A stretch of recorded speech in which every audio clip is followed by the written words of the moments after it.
Hello, faithful family, my dear singles and my noble men. This is Save the Singles and Preserve the Married platform. My name is Prophetess Happiness Michael, and I'm here today in this episode to teach on the topic I titled First Beating Never Counts. First beating never counts.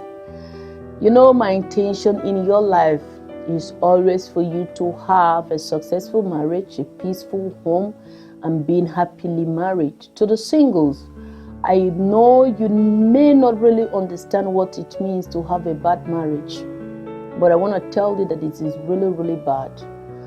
But having a bad marriage is just like someone who thrown out of the aircraft. If you are being thrown out of the aircraft, you understand what it's going to be like to that person.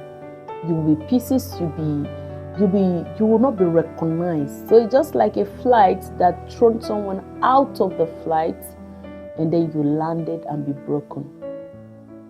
That's what it means to have a broken home, a divorce, a bad marriage. That's what it means to have a bad marriage. And to have a good marriage is just to have heaven right here on earth. That's what it means to have a good marriage.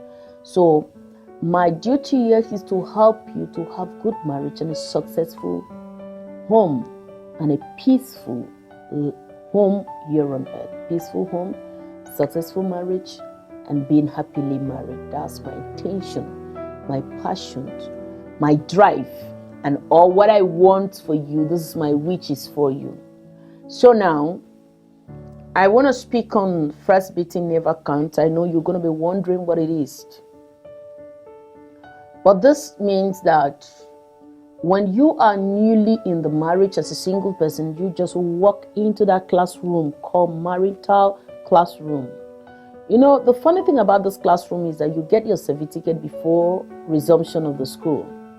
At that beautiful day, people gathered, and at the end of the day, they said, I present to you the newest couples in town. Then they give you certificates. So you carry your certificate to enroll into the classroom. It simply means you are going there to do what you have not been taught.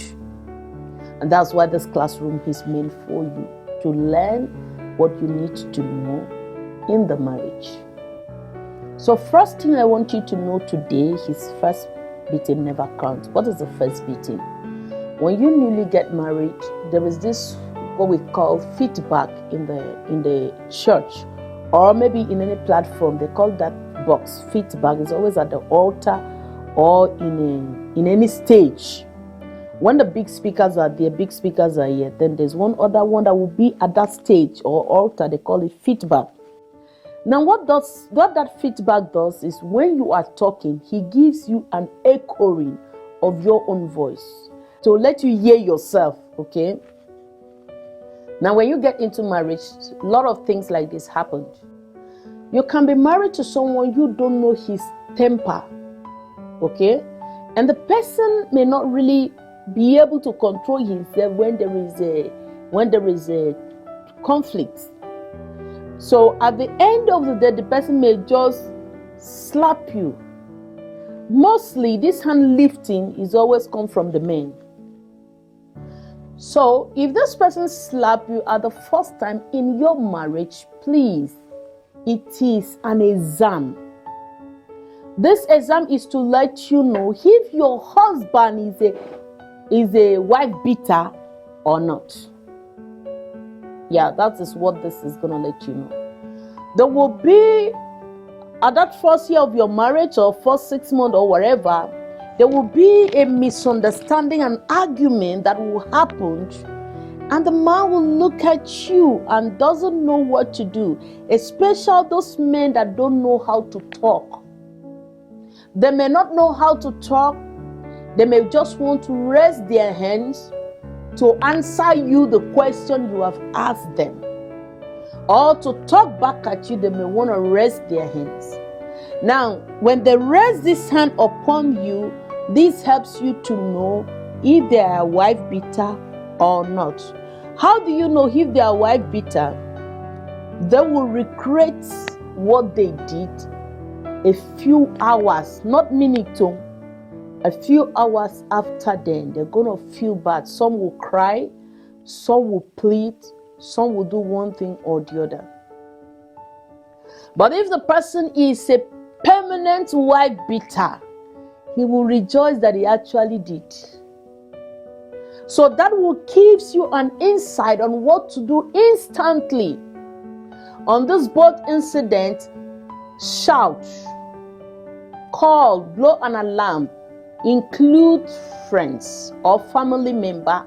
Let them know that your husband just hit you. Now, when they know that your husband just hit you, one of them or two people will call him into order and tell him, I didn't know you are this. How do you arrive at this? No matter what a woman did to you, you are not supposed to beat her. Then if it is a wife beater, this thing will make him feel ashamed and withdraw from continuation. If it is not a wife beater, he will cry all through. He will tell his friend, you know me and you know me too well. He's just that the way she answered me, he's just that the way she walked away, it's just that the way she reacted makes me hit her. Now, remember, I'm talking about two identity now. This one will regret and cry. This one will always tell you. So the statement they gave to their friends or their family member is what will make you know if the man is a wife beater or not. Then this will help you to adjust yourself, and they will be able to fold his hand by telling him whatever a woman do, you had no right to hit her. So always remember, if you have this experience, remember to invite either a family member or a friend who is dear to you, who you can hear, to come in. Why did I say so? The reason is because if you do not do this, he can become what he is not. He can, if you keep quiet and nothing has been done about it on that first time, he can become a pattern. So there are things you introduce into your marriage that ought not to be, because he was not a wife beater. Then if he was a wife beater, the action you take now will help to fold his hands not to continue to hit you at any slight mistake. Because people that comes around will tell him what he needs to hear. Please don't keep quiet. Now, why I said it never counts is because it's a test of the marriage. It helps you to know who you are marrying to. Sometimes it can be the woman.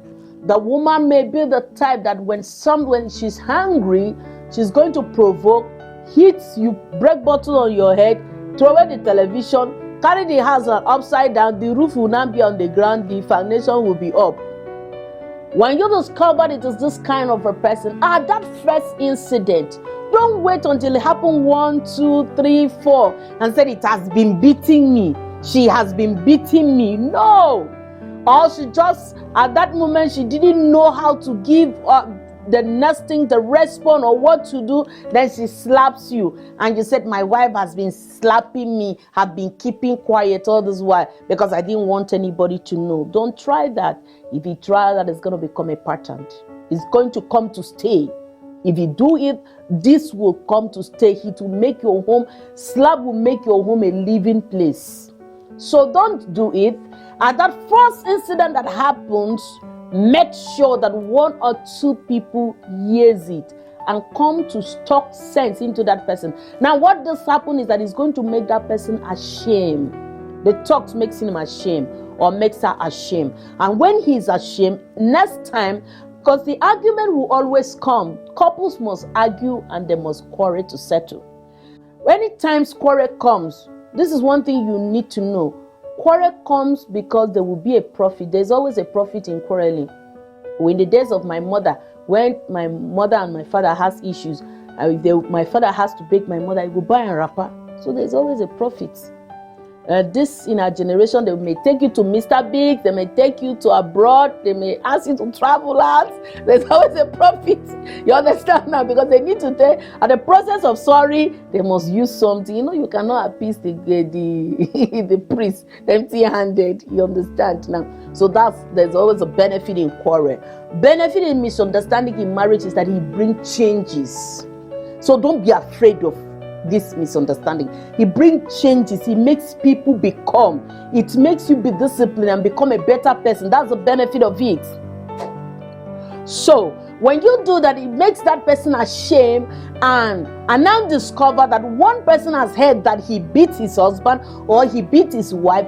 Then he will coordinate himself. She will coordinate himself and become a little bit responsible, or more responsible than ever. So this what you did, the alarm you blow, is to make him. Don't tell your neighbor, I mean a close person, he's who you're gonna bring in, and do it at that day this thing happened, or the following day. In case it happened in the night, you can do it the following day.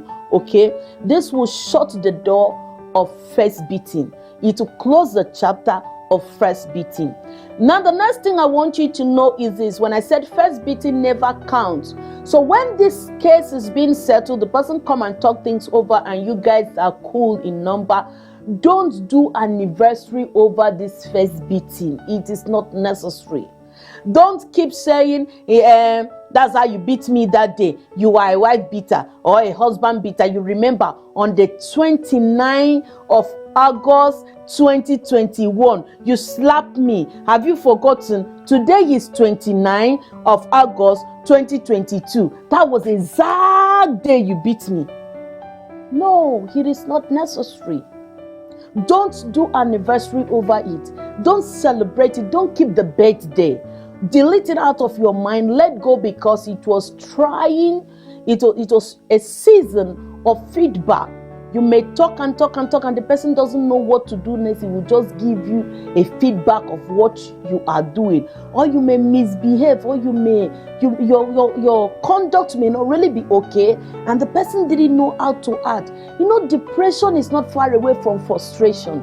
So this person may hit you out of frustration. It may hit you because that has been his habit. But now at this season, when others people have come in, talk sense into this person, he has decided, or maybe promised, and maybe think that he's not going to do it again, and he has forgotten about it, or she has forgotten about it. Don't keep reminding yourself. The moment you keep maintaining, I store those things in your archive of your memory and keep telling the person, oh, you beat me so time. You beat me that day. You've forgotten how you beat me. I can remember how you beat me. You wanted to kill me. The moment you keep storing that on your memory and your brain, it will not allow you to act well. Can I tell you something? You can never behave differently from what you think. You can't act differently from what you have in your mind. If you hate someone right in a place, when you go to that place, your facial expression will tell the person that you don't like this person. It is not. A lot of people don't know how to pretend, but everything you have in mind would actually display in your actions. So your action will not be different from your thought. If you keep thinking about the beating, you will continue to act foolishly and be bringing trouble, because your mind is still at that. Me? How can my mother never touched me? My father has never beaten me before. Who does that? Who can beat a woman? Who beat a man? So you keep dwelling on that. What you saw that day was called a feedback. It may not be who he is. It may not be who she is. It may be, but this will tell you, will let you know the test running. This action will let you know if he was or not. And then, if he is, you will be able to talk sense. Know that he will try to repeat it, but when he remembers that some people talk sense into his head, he will try to fold his hand. You understand? All what you try to do is to understand him or her. What is that thing? What is the level of his temperament? His level of a temperament like a madman. Madman temperament is very high. So you have to see the level of his temperament and what could provoke him or her to that level. Is it people that when they talk and you talk back, they can provoke? So don't talk. If you know that that's what will provoke them, don't talk when they are talking. Allow them, when they finish boiling and calm down, then maybe the next day you can talk your own peacefully. There are people that listen when they are not angry. If you discover it is someone that when you talk, when he's talking, then you walk away. There are people that doesn't even understand statement. You understand? The way you put it, they will misunderstand you. You gotta check all those things and know when not to provoke the person to the point of that feedback, because that thing you saw is a feedback. When you study the person and have an understanding, you will be able to know how to live with these people, with your spouse, and live happily. So always know that first beating never counts. It's a test of marriage, and that test of marriage is for you to know what to do, so that beating will not come and settle in your home permanently. It will not have a permanent resident in your home. Please try to take action when it happens and how it happens, but don't let it happen 5 times, 3 times before you take an action. At that moment, you will not be able to solve that matter again. But on that first day, do something about it. And the only way you can do something about it is inviting 1 or 2 people to settle the matter, and let the shame of what that person did be pronounced in a capital letter. Then he will be ashamed of himself and withdraw and promise not to do again. Then you encourage the person on how to live a better life by telling the person, when I'm done doing something, this is how to talk to me, this is how to do this. Never rest your hand on me. Don't even think about it. It is not good, and all that. This will also give you a good stand in your marriage and make your marriage work and makes you be happy. God bless you as you listen to this episode. Please don't forget to apply it. Apply it in your marriage. It will help you a lot. If you're a single person or if you are newly married, you have not been hit before, anytime that hit comes, remember that this is what you need to do. My duty here is to serve all the singles and make them marry well. And also, when you finish marrying, I still have to do maintenance of your marriage so that you will not have a crack or a broken home. So that's my purpose here. Happy married life to every one of you. May the Lord give you all the best.